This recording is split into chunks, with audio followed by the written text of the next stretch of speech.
Welcome to Penrose Learning, where we make understanding easy.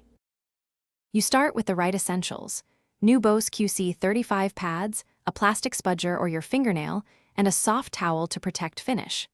Power the headset off and lay it logo up on the towel so the ear cup rim is accessible. Once ready, use the spudger at the seam and pry gently. You're releasing the outer gasket, not ripping foam.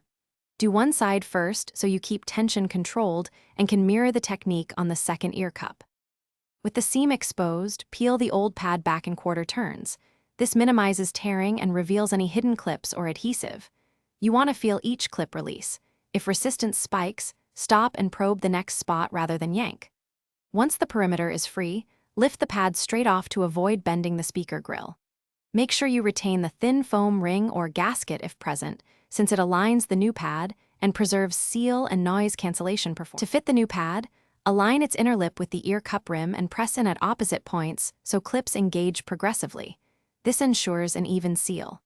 Once seated, run your finger around the rim to confirm no gap or folded material.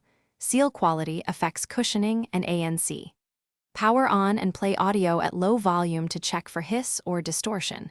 If you hear issues, remove and reseat the pad or inspect for debris. That single troubleshooting tip fixes most assembly problems. Thanks for watching. If this was helpful, leave a like and consider subscribing. See you next time.